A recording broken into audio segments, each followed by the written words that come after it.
Answer को सही click कर पाएंगे।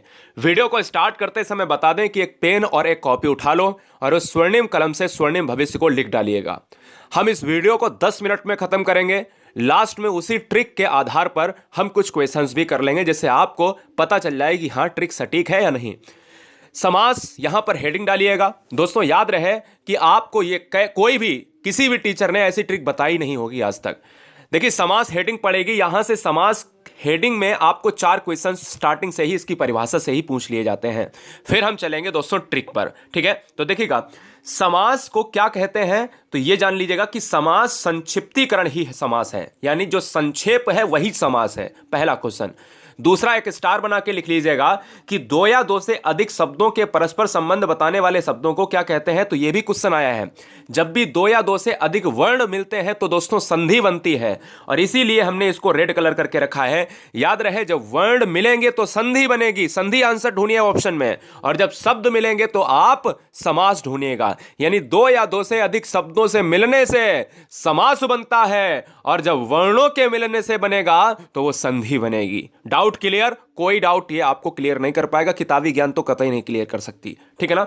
समास के भेद कितने होते हैं ये सब जानते हैं, नहीं पता है तो लिख लीजिएगा 6 भेद होते हैं। और याद रखिए एक और पॉइंट यहां पर बढ़ाइएगा, 4 क्वेश्चन मैंने बताया, तो समास का जो विलोम होता है वो बेटा क्या होता है, व्यास होता है। ये भी यहां से आपको जानने चाहिए। समास के भेद अगर 6 होते हैं तो कौन से होते हैं, जो हम ट्रिकी वे में पढ़ने वाले हैं, 1 नैनो सेकेंड में पढ़ने वाले हैं। पहला है द्वंद्व समास, दूसरा है द्विगु समास, तीसरा है तत्पुरुष समास, चौथा है कर्मधारय, पांचवा है अव्ययी भाव, और लास्ट वन छठा है बहुब्रीहि समास। दोस्तों यही समास एग्जाम में आएंगे, इससे ज्यादा आएगा नहीं। याद रहे यहां पर सबसे पहला जो है आपको डालना है हेडिंग द्वंद्व समास। द्वंद्व समास क्या है, कैसे इसको एग्जाम हॉल में बहुत आसान तरीके से हम लॉक करेंगे। सबको पता होता है कि भाई उसमें देख लो द्वंद्व समास में कि ये वाला आपको चिन्ह दिख जाए तो बस वही आंसर है। ये गलती मत करना, ये चिन्ह दोस्तों अव्ययी भाव में भी मिलता है। जो आपको आज डाउट क्लियर, क्योंकि अधूरा ज्ञान लेते हैं बच्चे, वही अगर खतरनाक होता है। जैसे अगर मैं आपसे ये कह दूं, ये बताओ रात रात में कौन सा समास है, रात और रात में कौन सा समास है, तो बहुत से बच्चे कहेंगे द्वंद्व है, जो पूरी तरीके से गलत है, क्योंकि आपने देख लिया योजक चिन्ह।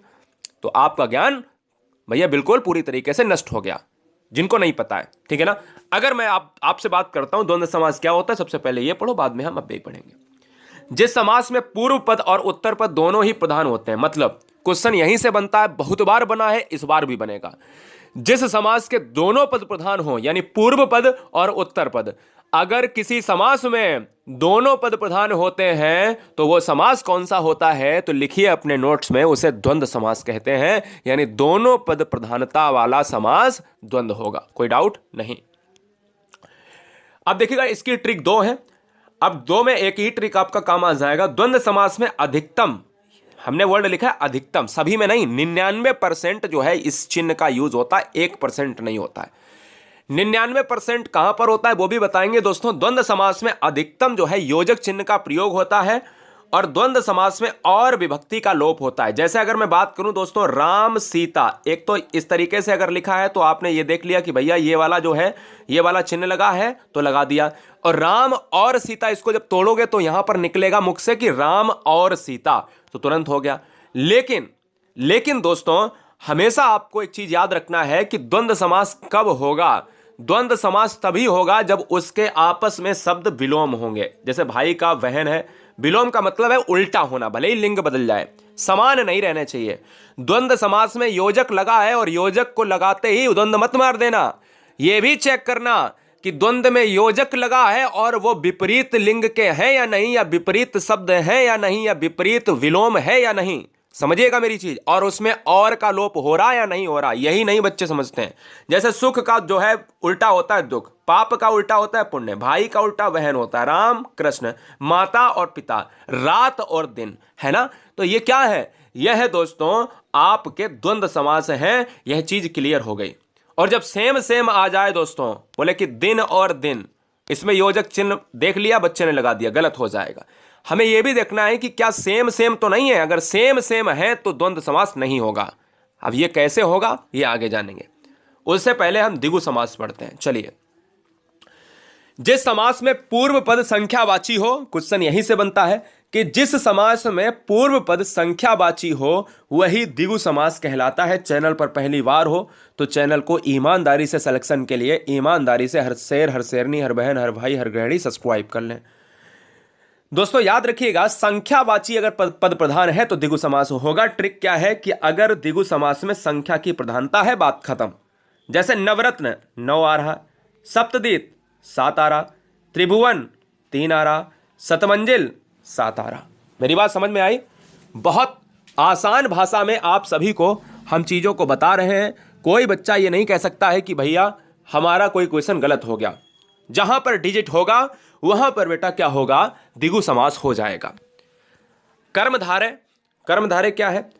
चलिए कर्मधारय पढ़ लेते हैं और फिर आपको बताते हैं वो दिन दिन और रात रात वाला जो योजक चिन्ह वाला समस्या थी वो कहां पर आपको लगानी है, वो भी डाउट क्लियर करेंगे। कर्मधारय समास क्या होता है? कर्मधारय समास हर क्वेश्चन की परिभाषा, हर समास की परिभाषा से एक क्वेश्चन पूछा जाता है जो बच्चों को पता होना चाहिए। वीडियो लाइक जरूर कर लेना अगर अच्छा लग रहा हो, और नहीं अच्छा लग रहा है तो मस्ती से पढ़ते रहो। जिस समास में पूर्व पद विशेषण होता है उत्तर पद विशेष से होता है। अब आपको समझ में नहीं आएगा क्योंकि यही तो किताब में लिखा है। याद रहे, जो समास किसी शब्द की विशेषता बताए, हमेशा एक ट्रिक याद रखो अपने दिमाग में कि कोई भी समास आपसे पूछा जाए तो उस शब्द को, जैसे काली मिर्च है, उस शब्द को तोड़ लो 2 भागों में। काली प्लस मिर्च, भले ही ना टूटे फिर भी तोड़ लो अपने मन से, भले ही ना टूटे। जैसे पीछे हमने समास पढ़ाया तो जैसे बोला नवरत्न, 9 तोड़ लिया और रत्न तोड़ लिया। कितने रत्न है? 9। संख्या आई है, बोले द्विगु समास हो जाएगा। समस्या क्लियर हो गई? ऐसे ही कोई भी शब्द आपके सामने आए तो उसको तोड़ लो। यानी क्वेश्चन में पहला तो परिभाषा आप याद कर लीजिएगा कि अगर किसी समास में विशेषण पद प्रधान है तो कर्मधारय होगा, अगर किसी समास में विशेषता बताई जाती है तो कर्मधारय होगा। अब ट्रिक देखिएगा, विशेषता बताने वाले को कर्मधारय कहते हैं, यही ट्रिक है। अब बोले सर कैसे पहचानेंगे? मैंने कहा शब्दों को तोड़िए, लिखिए आंसर, लिखिए वहां पे क्वेश्चन लिखिए एग्जांपल में कि काली मिर्च।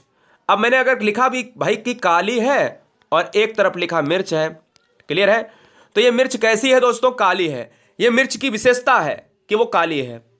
अगर मैं पूछूं कि तुम्हारे पास कैसा कोट है या तुम्हारा कैसा रंग है, बोला कि मेरा रंग जो है सफेद है, मेरा रंग काला है, तो उसके रंग की विशेषता है कि दोस्तों वो काला है।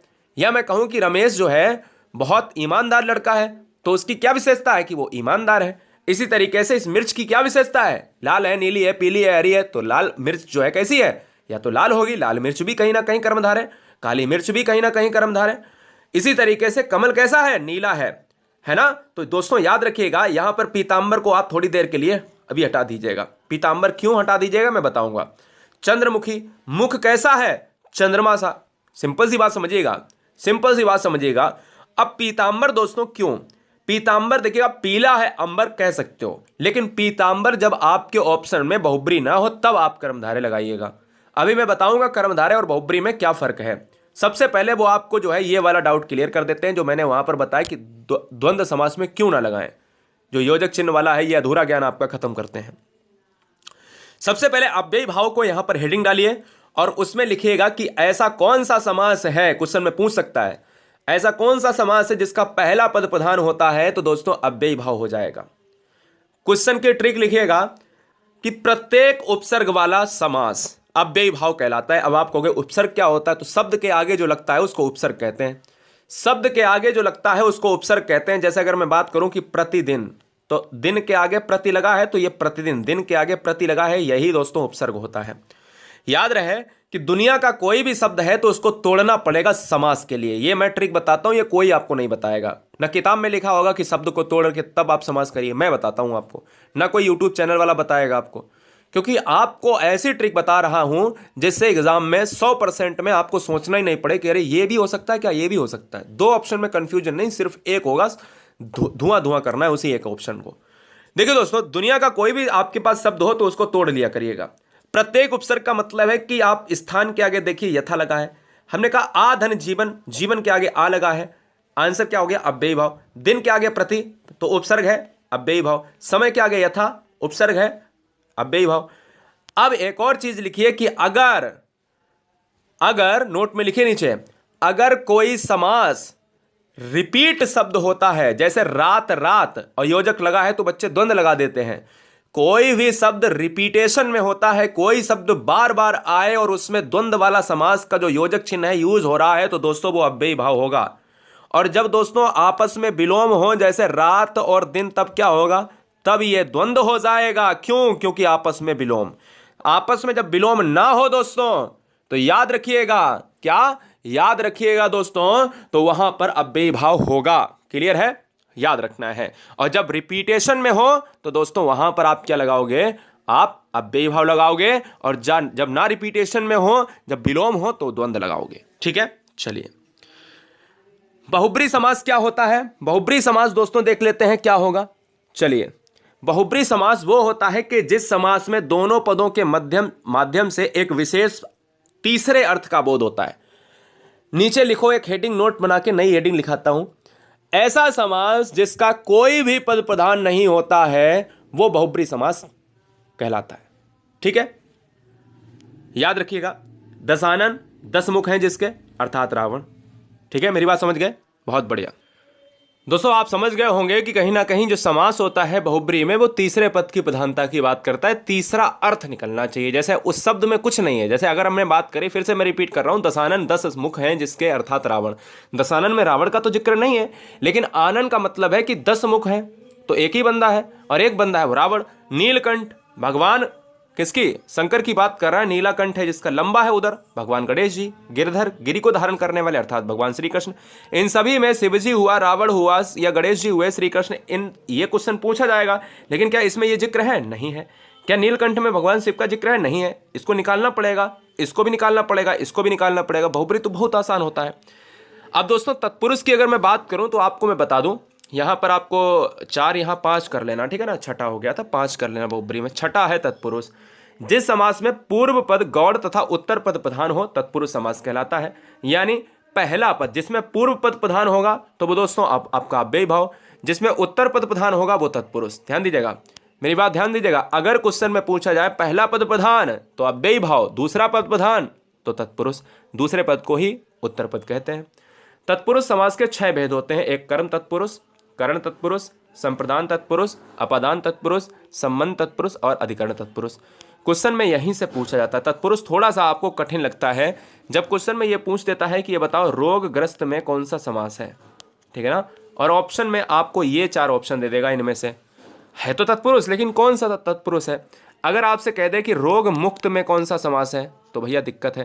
रोगग्रस्त में अगर देखा जाए तो करण भी आ जाता है। और रोग मुक्त की बात, जब कोई चीज अलग हो रही, रोग बिल्कुल जा रहा है, मुक्त हो रहा है शरीर से, तो अपादान तत्पुरुष, क्योंकि से आ रहा है। समझिए ट्रिक क्या है कर्म तत्पुरुष में, तो कर्ता ने कर्म को, हमेशा कर्म के साथ जो आपका विभक्ति होता है वो को का लोप होता है। जैसे मतदाता, मत को देने वाला, आंसर क्या होगा? कर्म तत्पुरुष। गिरह को काटने वाला, आपको उसका अर्थ निकालना होगा। गिरह को काटने वाला, तो को आया है तो कर्म हो जाएगा।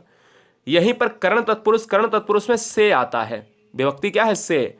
जहां करण कारक चिन्ह का उपयोग हो और से विभक्ति का प्रयोग हो। लिख लीजिएगा।